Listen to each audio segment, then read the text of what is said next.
تیسری جنگ عظیم آخر کیسی ہوگی؟ عرب ممالک میں مختلف جگہوں پہ ایران کے میزائلوں کی بارش جاری ہیں۔ اسی طرح ایران پر بھی امریکہ اور اسرائیل کے حملے جاری ہیں۔ عالمی معیشت شدید تناؤ کا شکار ہے۔ ابنائے ہرمز دنیا بھر کا جہاں سے تیل کی ترسیل ہوتی ہے وہ بند کر دیا گیا ہے۔ پاکستان اور دیگر ممالک جو ابنائے ہرمز سے ترسیل شدہ تیل پر انحصار کرتے تھے وہاں کی معیشت بھی شدید دباؤ کا شکار ہے اور بہت سے عرب ممالک میں اسٹاک ایکسچینجز بند کیے گئے ہیں۔ پاکستان میں بھی اسٹاک ایکسچینج کو بند کیا گیا ہے۔ اس تمام صورتحال کے اندر آخر یہ جنگ کیا صرف امریکہ، اسرائیل اور ایران کے بیچ ہے یا یہ جنگ کا دائرہ پھیلتا جا رہا ہے؟ اور پاکستان کے لیے کیا خطرات ہیں آنے والے وقت میں؟ امریکی صدر نے اعلان کیا ہے کہ مزید 3-4 ہفتوں تک یہ جنگ جاری رہ سکتی ہے۔ تو اسی صورتحال کے اوپر بات کریں گے۔ ہمارے ساتھ 3 مہمان، ایک سفارتکار، ایک جنگجو اور ایک صحافی۔ جی ہاں، آصف درانی سابق سفیر افغانستان ایران میں، پاکستان کے UAE میں بھی سفیر رہ چکے ہیں۔ ہمیں دوسرے مہمان نے جوائن کیا ہے ایئر کموڈور ریٹائرڈ خالد چشتی جو دفاعی تجزیہ کار ہیں، اور اسلام آباد اسٹوڈیوز میں ہمیں جوائن کیا ہے جاوید رانا سینئر جرنلسٹ اور تجزیہ کار ہیں۔ سب سے پہلے تو جاوید رانا میں آپ سے گفتگو کا آغاز کروں گا۔ یہ بتائیں کہ کیا صورتحال ہے؟ کوئی وقفہ نہیں ہے، کوئی ٹی بریک نہیں ہے اس جنگ میں، اور آپ کو کیا لگ رہا ہے کہ یہ جنگ میں مزید تیزی آئے گی یا معاملات کچھ اور بھی ہو سکتے ہیں؟ اس سے زیادہ تیزی کیا آ سکتی ہے؟ ایران نے کوئی ملک نہیں چھوڑا، دبئی، کویت، جارڈن، سعودی عربیہ، اور ان کی اب آئل ریفائنریز کے اوپر بھی حملہ ہو رہا ہے، اور ایون کہ عمان کو بھی نہیں چھوڑا جنہوں نے نیگوشیشن سیٹلمنٹ کروائی تھی۔ اب وہ کہہ رہے ہیں کہ دیکھیں جی یہ ان سارے کے جو ہمارے ملٹری کے یونٹس ہیں ان کو آرڈرز جو ہے پہلے دیے گئے ہیں، یہ ہمارا کنٹیجنسی پلان تھا کہ اگر ٹاپ لیڈرشپ جو ہے اسیسینیٹ ہوتی ہے تو آپ کیا کریں گے؟ تو وہ انڈیپینڈنٹلی ڈی سینٹرلائز طریقے سے آپریٹ کر رہے ہیں، اس لیے یہ سارے کے سارے حملے ہوتے رہیں گے۔ اسرائیل کے اوپر اس دفعہ فوکس اتنا نہیں ہے جتنا جون کی جنگ میں تھا، اور اس وقت فوکس یہ ہے کہ وہ ممالک جو اسرائیل کے درپردہ اتحادی ہیں ان کو ٹارگٹ کیا جائے اور ان سب کو بتایا جائے کہ جنگ کی قیمت اس دفعہ آپ کو ادا کرنی پڑے گی۔ دیکھیں، ایران نے صرف دبئی کے اوپر 165 میزائل پھینکے اور غالباً 500 کے لگ بھگ ڈرون اٹیک ہوئے۔ یہ صرف this is just tip of the iceberg. اسی سکیل سے، اس سے ملتے جلتے سکیل سے باقی ممالک میں جو ہے میزائل پھینکے جا رہے ہیں۔ سب سے اہم بات یہ ہے، وہ ابھی بہت سارے لوگوں کی رائے ہے، ایک may be it is a speculation, کہ جو جسے کہتے ہیں سیورل ایئر کرافٹ وہ سارے کے سارے جو گرے ہیں کویت کے اندر، امریکہ کے، اچھا، اس کو انہوں نے مانا ہے کہ سیورل ایئر کرافٹ جو ہے وہ گرے ہیں، وہ ڈسینڈ ہو رہے ہیں یوں ایک دم۔ تو سوال یہ پیدا ہوتا ہے، کیا یہ الیکٹرانک جیمنگ ہے؟ کیا یہ چائنیز ٹیکنالوجی جو ہے وہ کام کر رہی ہے اسی انداز میں جس طرح پاکستان اور ہندوستان کی جنگ میں کیا تھا؟ مجھے لگ یہ رہا ہے کہ امریکنز نے اب اپنے آپ کو بچانے کے لیے یہ کہہ دیا کہ یہ فرینڈلی فائر ہے۔ تو فرینڈلی فائر ہے تو پھر مختلف جگہوں پہ غالباً وہ 3 جو ہے طیارے ہیں، کس طرح اچانک سب کے ساتھ یہ کہ فرینڈلی فائر ہونا تھا؟ تو میرا خیال دیر کرٹیکل کویسچن، چائنا ایک دفعہ پھر ایسی جنگ لڑ رہا ہے جس میں وہ کہیں نظر نہیں آ رہا لیکن وہ پیچھے سے موجود ہے۔ تو کیا یہ ایران کے اندر ایسی الیکٹرانک وارفیئر چائنا نہیں کر سکتا کہ جو کہ کویت اور عرب ممالک کے اندر ہو رہی ہے؟ ایران کے کس طریقے سے روس اور چین مدد کر سکتے ہیں یا کر رہے ہیں؟ میرا خیال ہے یہ جو ٹیکنالوجیکل فیکٹر ہے ان کا سیٹلائٹ سسٹم بالکل انڈیپینڈنٹ ہے، وہ ویسٹ سے لنک نہیں ہے۔ ایک تو اس میں چائنا کا جو چائنا کا ہے، اور چائنا جو ہے وہ ریئل ٹائم لوکیشن لگتا ہے کہ جو گلف میں جو اسرائیل کے اندر جو ان کی اسٹریٹجک لوکیشنز ہیں وہاں پہ انٹیلیجنس پرووائڈ کی گئی ہیں۔ اب دبئی کے اندر جو CIA کے جو سو کالڈ سیف ہاؤسز تھے، جو موساد کے سیف ہاؤسز تھے، ان کو ٹارگٹ کیا گیا ہے۔ اب یہ انفارمیشن کہاں سے آ رہی ہے؟ ان کی جو ڈپلومیٹک انفراسٹرکچر ہے امریکہ کا، اس کو انہوں نے ہٹ کیا ہے۔ تو وہ اس کا نیٹ رزلٹ کیا نکلا ہے کہ اس وقت امریکہ میں بہت بڑی ڈیبیٹ شروع ہو گئی ہے کہ ایک ایسی جنگ جس کو کانگریس نے آتھورائز نہیں کیا اور آپ نے کیوں شروع کی ہے، اس کے نتائج آپ بھگتے ہیں آپ۔ تو اب دیکھیں اس جنگ کے نتیجے میں 2-4 چیزیں ہوں گی۔ ایک تو یہ کہ چائنا کا ایج ہو جائے گا کہ جو چائنیز ویپن اور چائنیز ٹیکنالوجی ہے وہ ویسٹرن ویپنز کو اب ڈائریکٹلی ہٹ کر رہی ہے۔ اور لیکن ابھی تک تو کوئی اس کا ایویڈنس نہیں ہے. ایویڈنس نہیں ہے, یہ کبھی آپ کو ایویڈنس ملے گا بھی نہیں. چائنا کا اور پاکستان کے اندر جو جنگ ہوئی ہے اس کے اندر کتنا گھاٹ, پاکستان کے اندر جو جنگ ہوئی ہے اس کے اندر کتنا گھاٹ ایویڈنس, نہیں انڈیا اور پاکستان, سوری چائنا کی جو سوری انڈیا کی اور پاکستان کی جنگ ہوئی, کتنا اس میں ہارڈ ایویڈنس نہیں ہے نا.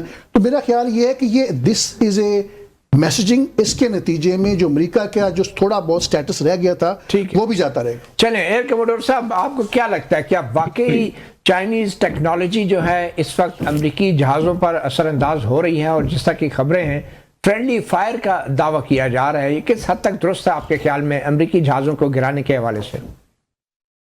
بہت شکریہ متی اللہ جان صاحب, آپ نے انوائٹ کیا. دیکھیں میرا خیال ہے کہ 3-4 چیزیں جو تھوڑی سی ٹیکنیکل ہے, میں کوشش کروں گا جتنا سمپل کر سکوں تاکہ آپ کے ویورز بہتر سمجھ سکیں. پہلے تو میں عرض کرتا چلوں کہ یہ جو انڈکشن ہوئی ہے جون 2025 سے لے کر ویپنز کی, ایران نے جو کی ہے, چائنا اور رشیا سے جو ویپنز لیے ہیں, اس کے بارے میں میں کمنٹ اس لیے کروں گا کہ میں نے ابھی ایک ریسنٹلی اپنے چینلز کے لیے ایک ڈاکومنٹری بنائی تھی. اس میں اس کا ٹائٹل ہی یہی تھا, why U S Iran war would be different and dangerous. اور اس میں نے یہ ذکر کیا تھا جو میں ابھی ذکر کرنے لگا ہوں, اس لیے ریپیٹیشن کی معذرت. دیکھیے بنیادی طور پر بہت میسو انڈکشن کی ہے ایئر فورس کے ایئر پاور کے اندر انہوں نے, جس کے اندر ڈرونز انہوں نے بہت لیے ہیں, سرفیس ٹو ایئر میزائل لیے ہیں جو ریپورٹڈ لی ہیں, ظاہر ہے ایران خود تو کنفرم نہیں کرتا, اور اس کے پاس پاسبلی ایسے میزائل ہیں جو سرفیس ٹو ایئر ہیں جو جہازوں کو ناک ڈاؤن کر سکتے ہیں. اب coming back to your specifically کہ 3 جہاز جو فرینڈلی فائر کا شکار ہو گئے ہیں, عام طور پہ میرا ماننا نہیں ہے کہ 3 اکٹھے جہاز فرینڈلی فائر کا شکار ہوتے ہیں. اگر بہت فاگ آف وار کا میں بینیفٹ دے دوں کہ ایلیمنٹ آف پینک ہوتا ہے, مس آئیڈینٹیفیکیشن ہو سکتی ہے, تو شاید ایک جہاز کا ہو سکتا ہے. 3 جہاز کنزیکٹیولی ایک ہی دن میں آلموسٹ سائملٹینیسلی عام طور پہ بالکل انبلیویبل, پہلی بات.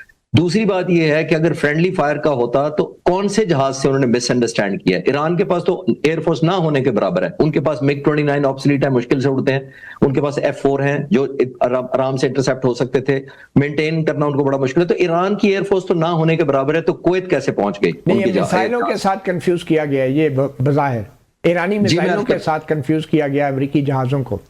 وہ پاسبلٹی ہے, لیکن پھر ایک اور آئیڈینٹیفیکیشن میں عرض کرتا چلوں جو آپ کو میں بہتر سمجھا پاؤں گا. دیکھیے ہر میزائل سسٹم جو اگر کویت میں لگا ہے, جو امریکی سسٹم ہوگا کوئی بھی, اس کے اندر اور ہر جہاز میں بھی یہ سسٹم لگا ہوتا ہے, اس کو کہتے ہیں ہم IFF, identification of friend and فو, جس کا مطلب ہوتا ہے وہ سسٹم جو ہے وہ آئیڈینٹیفائی کر لیتا ہے کہ یہ فرینڈلی جہاز ہے یا اینیمی جہاز ہے. یہ فائٹر جہازوں میں بھی لگا ہوتا ہے جو دشمن کا جہاز سمجھنے میں یا آئیڈینٹیفائی کرنے میں ہمیں آسانی دیتا ہے, مدد کرتا ہے. زمین پر جو میزائلز اور ویپن سسٹم ہوتے ہیں ان میں بھی یہ لگا ہوتا ہے, جس کا مطلب ہے وہ آئیڈینٹیفائی کر سکتے ہیں کہ ہمارا ہے یہ دوسرا ہے. تو میرا بھی ماننا یہی ہے کہ پاسبلی یہ ایران کے کسی میزائل سے ہٹ ہوئے ہیں, کیونکہ 3 اکٹھے, اور F-15 جیسا ویری امپورٹنٹ جہاز اور بڑا سیزنڈ ہے, اور میرا خیال ہے آج تک F-15 کسی وار میں آج تک شوٹ ڈاؤن نہیں ہوا. F-15 اس سے, اور آلموسٹ یہ 45-50 سالوں سے یہ جہاز اڑ رہا ہے, کبھی بھی یہ شوٹ ڈاؤن نہیں ہوا. میرا ماننا یہ ہے. تو کیونکہ میں ریسرچ نہیں کر سکا, میں صبح سے ابھی تک چینلز پہ ہی ہوں, تو میں رات کو دیکھوں گا کہ یہ کیا ہسٹری ہے اس کی, لیکن میرا نہیں خیال کہ یہ جس کو کہتے ہیں فرینڈلی فائر کا ہے, یہ پاسبلی کریڈٹ ایرانیوں کو جاتا ہے. ٹھیک ہے. ایک موڈر صاحب کیونکہ یہ بتا دیں کہ یہ جو اڈے ہوتے ہیں دوسرے ممالک کے میزبان ملک کے اندر, فوجی اڈے جیسے امریکی اڈے ہیں, تو کیا امریکی اڈے جو ہیں وہ امریکی ایمبیسی کی طرح ہوتے ہیں کہ جہاں پہ جو میزبان ملک ہے اس کا کوئی عمل دخل نہیں ہوتا, اور کیا وہ امریکی اڈوں سے دوسرے ملک پہ حملہ کیا جا سکتا ہے؟ کیا مثال کے طور پہ قطر سے جو امریکی اڈے ہیں وہاں سے حملہ اگر ایران پہ ہوتا ہے تو کیا اس میں قطر کی حکومت کی کوئی ذمہ داری نہیں ہے؟ کیا ایران جواب دینے کا حق نہیں رکھتا؟ یہ ارینجمنٹ کیا ہوتی ہیں؟ متی اللہ صاحب 2 چیزوں کی ہم بات کر رہے ہیں. ایک ہم بات کر رہے ہیں ملٹری پوائنٹ آف ویو سے, اور ایک ہم ایتھکس کی بات کر رہے ہیں. ایتھکس کی تو میں بعد میں آتا ہوں. ملٹری پوائنٹ آف ویو سے بالکل یہ آلموسٹ یہ کنفائنڈ ایریا ہوتا ہے جس کے اندر آؤٹ سائڈرز نہیں جاتے بیسز کے اندر, جس کا مطلب ہوتا ہے ان کی مونوپلی ہوتی ہے, ان کے آپریشنز کیونکہ کلاسیفائڈ بھی ہوتے ہیں, جہاز بھی کانفیڈینشیل کنفیگریشنز ہوتی ہیں, مشنز بھی ایسے ہوتے ہیں جو پبلک سے شیئر نہیں کرتے, ایون لوکل سے نہیں شیئر کرتے وہ. تو یہ بالکل نہیں, لوکل گورنمنٹ سے بھی نہیں شیئر کرتے, وہ گورنمنٹ کی اجازت کے بغیر وہ آپریٹ کر سکتے ہیں اڈے. تو دیکھیے اڈے کوئی پیس ٹائم میں کوئی ایروبیٹکس کرنے کے لیے تو لیے نہیں جاتے. تو اڈے کس لیے لیے جاتے ہیں؟ وہ یہ شو آف فورس ہی ہوتی ہے, اور شو آف فورس صرف پیس ٹائم کے لیے نہیں ہوتی, وار ٹائم کے لیے بھی ہوتی ہے. تو میرا نہیں خیال کہ امریکہ ان سے پرمیشن لے گا کہ میں یہاں سے ٹیک آف کر دوں. یہ میرا ماننا یہ ہے. تو کل کو وہ اگر ملک کچھ اور کہنا چاہے تو ظاہر ہے وہ بہتر پوزیشن میں ہوں گے. پہلی بات یہ ہے. دوسری آپ بات کر رہے ہیں ایتھکس اور مورالٹی. میرا نہیں خیال کہ ایتھکس اور مورالٹی یہاں اپلائی ہو رہے ہیں. اگر یہاں سے ٹیک آف کر رہے ہیں تو آٹومیٹیکلی لیجٹمیٹ ٹارگٹ ہو جاتے ہیں. میں اب جس ڈاکومنٹری کا ذکر کر رہا تھا میں یہی کہا تھا کہ ایران کے خلاف امریکہ جتنے ویپنز لے کر آ رہا ہے اتنا ہی تو ٹارگٹ آف اپرچونٹی دے رہا ہے ایران کو. جتنے زیادہ پھیلاؤ کرے گا، ایئر کرافٹ کیریئر ہو جائے گا، ڈسٹرائر ہو جائیں گے، میزائل بیٹریز ہو جائیں گی، یا اس طرح کے ایئر بیسز ہو جائیں گے. خاص طور پہ اگر وہ ایئر بیسز آپریشن میں شامل ہوئے، جیسے جارڈن کا ایک بیس ہے، موافق ایئر آپ یہ بیس کہہ رہے ہیں کہ عرب ممالک کے اندر جو اڈے ہیں وہ ایران کے ایک لیجٹمیٹ ٹارگٹ ہیں؟ نہیں، ایران کے پوائنٹ آف ویو سے میں اپنی طرف سے جسٹیفائی نہیں دے رہا. میں کہہ رہا ہوں آپ کا کیا پوائنٹ آف ویو ہے as an expert military analyst? آپ سمجھتے ہیں کہ فوجی اڈے لیجٹمیٹ ٹارگٹ ہیں اگر وہاں سے حملہ کیا جاتا ہے؟ دیکھیے ڈپلومیٹک پوائنٹ آف ویو سے بے شک نہ ہو، لیکن ملٹری پوائنٹ آف ویو سے یہاں سے جہاز ہوا میں ایئر بورن ہو کر آ رہے ہیں. تو کل کو میرے ملک کی اگزامپل دیتا ہوں، اگر کہ ایک تھرڈ ملک سے کہیں ہمارے پر حملہ آور کوئی ہوگا تو کیا ہم کہیں گے کہ یہ دوسرا ملک ہے، اس سے ہمارا تعلق نہ خراب ہو جائے؟ تو میرے اوپر ملک کے پر حملہ ہو رہا ہے تو آئی تھنک لیجٹمیٹ ٹارگٹ ہو جاتا ہے. ٹھیک ہے، ٹھیک ہے. جی آصف درانی صاحب، آپ کیسے دیکھتے ہیں اس دلیل کو کہ ایران کے پاس جو ہے وہ حق دفاع اسی وقت ہو جاتا ہے جب ان عرب ممالک کے اندر فوجی اڈوں سے جہاز اڑتے ہیں یا میزائل داغے جاتے ہیں؟ جی بالکل ہے. اور دوسرا یہ ہے کہ جو بیسس ہے وہ انڈر ایگریمنٹ ہوتے ہیں، اس میں اس کی جو شرائط ہیں وہ اس میں واضح ہو جاتی ہیں. اس لیے یہ نہیں ہے کہ اس میں یہ پولیٹیکلی کے علاوہ لیگل اس کی بائنڈنگ بھی ہو جاتی ہے بٹوین دا سگنیٹریز. ٹھیک. اس کیس میں امریکہ کے پاس جو بیسز ہیں وہ انڈر سم ایگریمنٹ ہیں، ایسے ہی نہیں ہوا. اور پھر اس میں یہ کلازز بھی ہوتی ہیں، اس میں سیکریسی کلاز بھی ہے اس کے اندر، اس کے جو ہے وہ کتنی ڈیوریشن کے لیے ہے، کب اس کا وڈرال ہو سکتا ہے، تو یہ سب کچھ اس کے اندر شامل ہے. دوسرا یہ ہے کہ اب یہ جیسے یہ جتنی بھی گلف اسٹیٹس ہیں ان میں امریکن بیسز موجود ہیں، اور وہ ایران کے فارن منسٹر نے کل ٹرکش ٹی وی پہ انٹرویو دیتے ہوئے کہا کہ انہوں نے جن گلف اسٹیٹس میں ٹارگٹ کیا ان کے وزراء خارجہ سے ان کی بات ہوئی، اور انہوں نے اس بات کی وضاحت کی کہ انہوں نے مثلا بحرین یا قطر پہ حملہ نہیں کیا، انہوں نے وہاں امریکن بیسز پہ حملہ کیا ہے. تو اس میں یقیناً وہ بعض گلف ممالک نے اس کا برا بھی منایا، لیکن وہ لیجٹمیٹ ٹارگٹ بالکل بن جاتے. ٹھیک.